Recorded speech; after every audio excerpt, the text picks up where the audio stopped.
El profesor Rommel Escarriola con nosotros y hablábamos de esta vida pues, desde que nos llegaron los españoles y le dieron pues el nombre de Panamá a este territorio.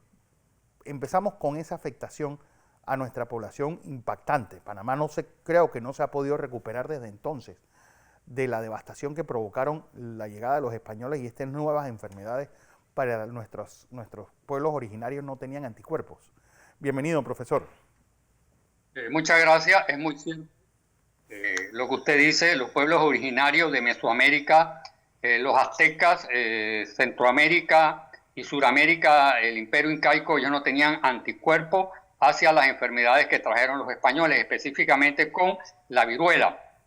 Cuando Hernán Cortés invade Tenochtitlán, lleva aproximadamente 110 hombres. Toman preso a la autoridad máxima y posteriormente hay una guerra interna y ellos se retiran. 10 meses después retornan y los 20 millones de aztecas se habían reducido a 10 millones debido a la pandemia de la enfermedad que ellos trajeron específicamente sobre la viruela. Ni siquiera tuvieron que dar un tronazo con un cañonazo posteriormente cuando Hernán Cortés retorna a Tenochtitlán, porque ya prácticamente las enfermedades que ellos habían traído de Europa habían diezmado totalmente la población. En Panamá sucede algo parecido, igual en el imperio incaico, cuando ellos, Pizarro trató de conquistar el imperio incaico que llevó la pandemia de la viruela. En el caso específico de Panamá, en el año 1510, se funda Santa María la Antigua del Darién y posteriormente aparece el gran conquistador y gobernador Pedro Arias Dávila, que llega con 1.500 hombres, lo que hace que se dé una pandemia en Santa María la Antigua del Darién, porque no hayan las condiciones ni sanitarias ni las condiciones alimenticias. Incluso todos los alimentos que trajo Pedro Arias Dávila en su barco estaban totalmente dañados. Y las crónicas cuentan que los ricos se desmayaban, igual que está sucediendo en la actualidad, por las calles ofreciendo dinero. Incluso aquellos que habían dejado sus mayorazgos en España le pedían a la gente pobre que le iban a dar los mayorazgos a cambio de un pedazo de pan. Y así sucedió en la historia de Panamá. Después de Santa María la Antigua del Darién se funda en la ciudad de Panamá el 15 de agosto de 1519. Ya se había fundado un hospital, el hospital de San Sebastián, y ese hospital de San Sebastián estaba manejado o dirigido por los religiosos, específicamente por las monjas. En el año 1675 se lleva a cabo esa fundación de ese hospital, pero también, además de ese hospital, ya se habían implementado una casa para atender enfermos en Panamá la Vieja. Por la cantidad de enfermos que se requería llamaron a los frailes, entre ellos las monjas de la orden fundada para la atención de los enfermos. También se funcionaba un hospital militar aproximadamente de unos 4.470 metros. Pasados 8 años, este hospital había atendido una suma grande de 8.400 enfermos.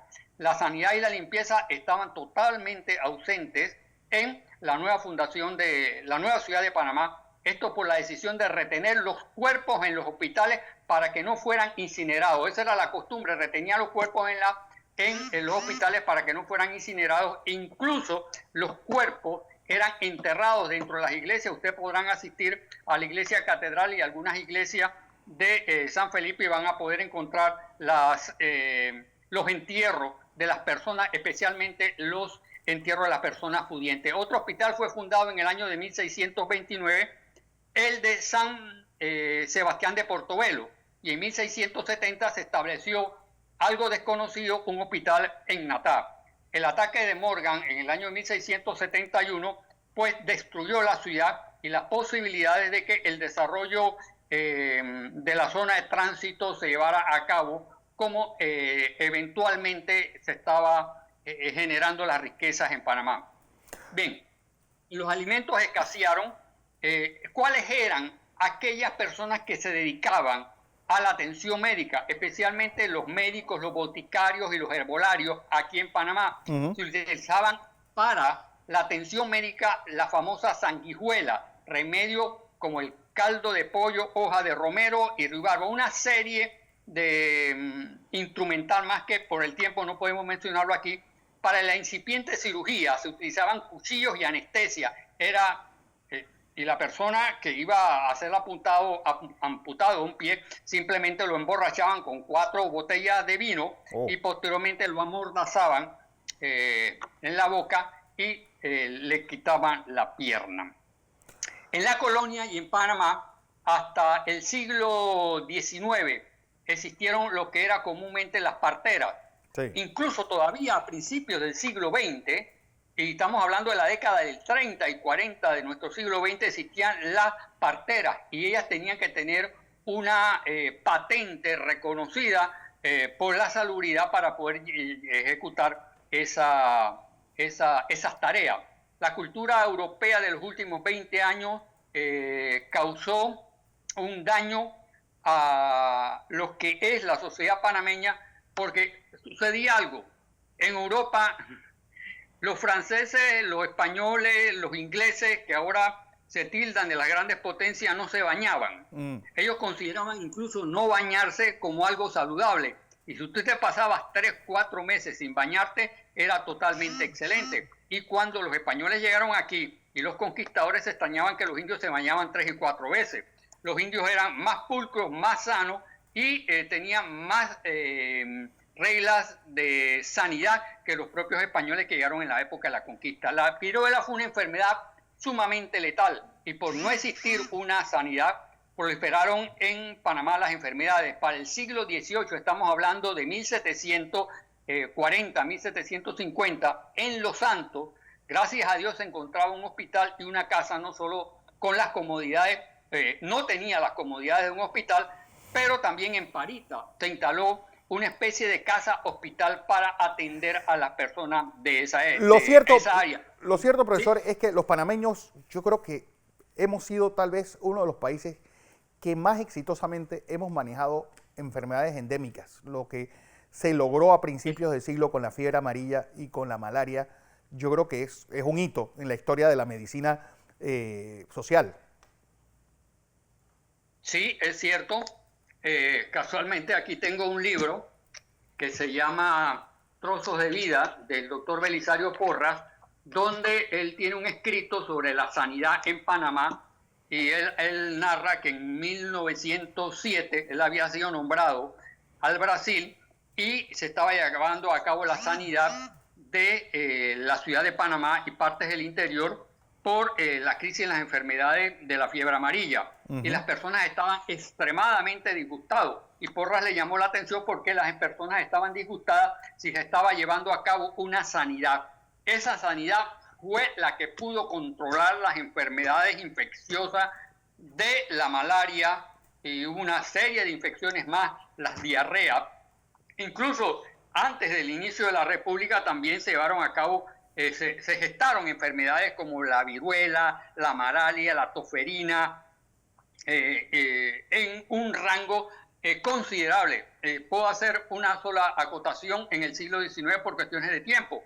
En el año de 1850, el 51, el 52 y en el año de 1853 se da una gran pandemia en Panamá, producto del tránsito de los norteamericanos y las personas que viajaban desde la costa del Atlántico hacia Colón y de Colón hacia el Pacífico, a la ciudad de Panamá y posteriormente a las minas de oro de California, porque en ese momento habían estallado las minas de oro de California. También en el siglo XIX tenemos las relaciones y los escritos de médicos como Wolfram Nelson, que estuvo 5 años en Panamá y donde describió precisamente lo que era la fiebre amarilla. Dice así brevemente: la fiebre amarilla exterminó cientos de miles de personas, pero su irrupción entre el cuerpo consular dejó huellas muy marcadas. Cierro aquí porque este es un libro de un médico que estuvo en Panamá en el año de 1855. Ahora bien, retomando la pregunta que usted hizo sobre 1918. 1918 es un año muy crucial para Europa y también para América, producto de la famosa fiebre La gripe que se española. generó, la fiebre española, ¿sí? O muchos dicen la peste española.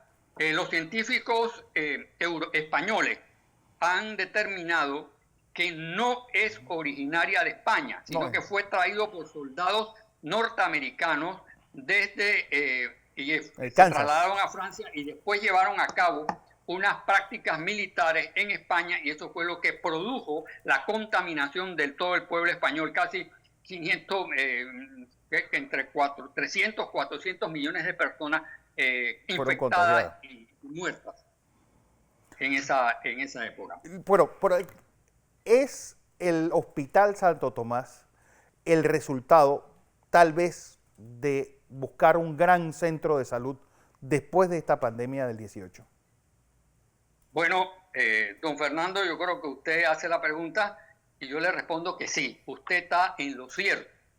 El Hospital Santo Tomás se crea porque, voy a extender un poco, porque Porras tenía un amigo que había sido cornado, un toro lo había inutilizado en una feria en Los Santos y Porras se comunica con su amigo que le decían Toto y Toto le dice que no lo querían, no quería que Porras lo llevara al Hospital Santo Tomás por estas palabras, porque el Hospital Santo Tomás era la puerta de entrada al cementerio y Porras asustado se va al Santo Tomás y se da cuenta que estaba en unas condiciones totalmente inadecuadas, entonces él decide fundar el Hospital Santo Tomás y Toto se quedó en las tablas, un amigo de infancia.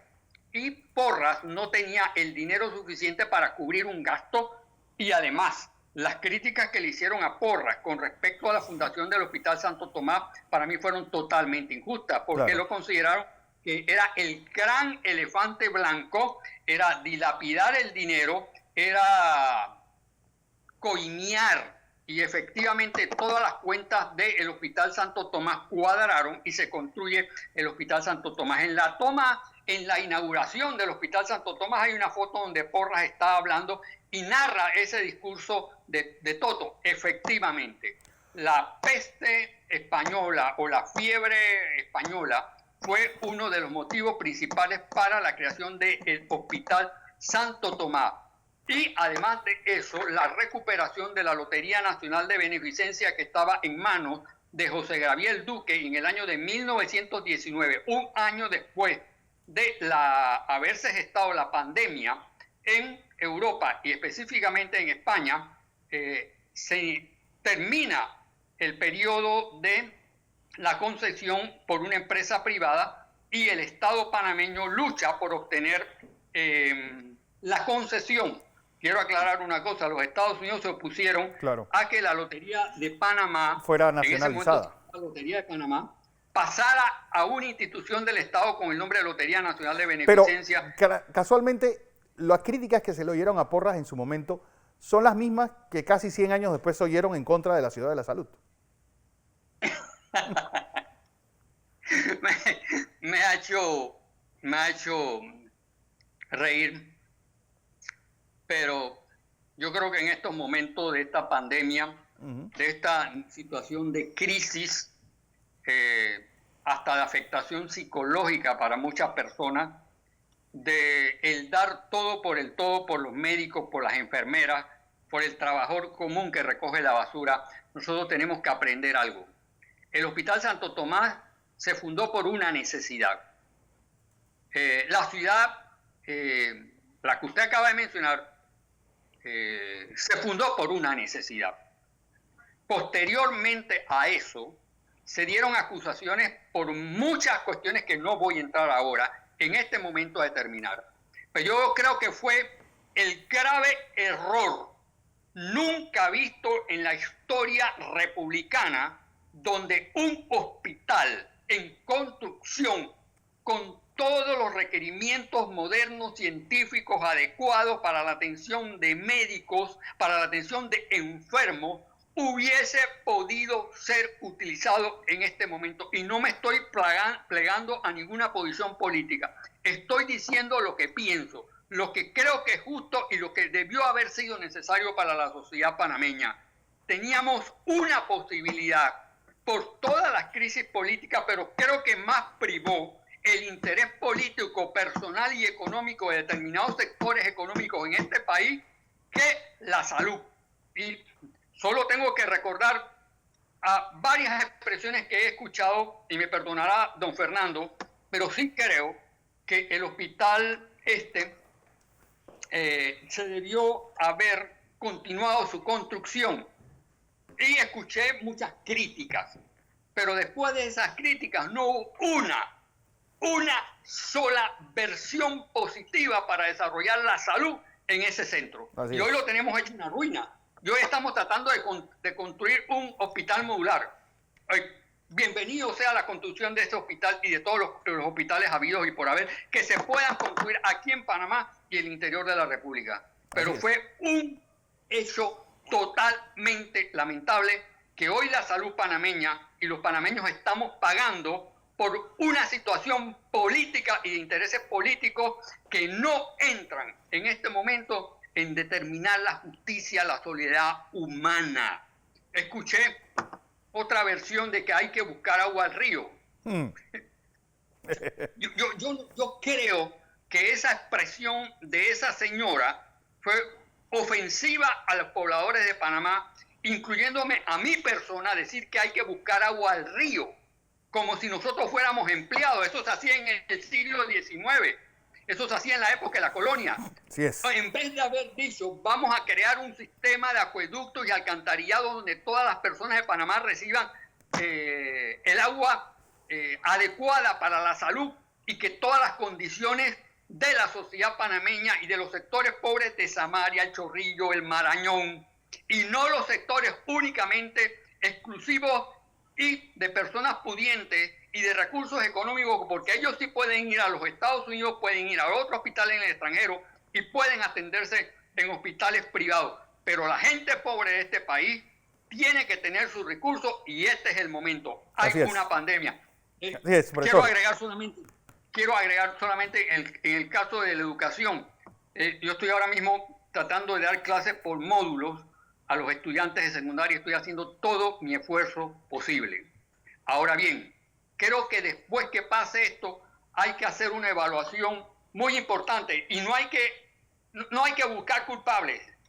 Los culpables saben quiénes son y serán señalados ahora. Así es. Lo que tiene que hacer el Ministerio de Educación ahora, después de esta pandemia, establecer una estructura de informática en todas las escuelas.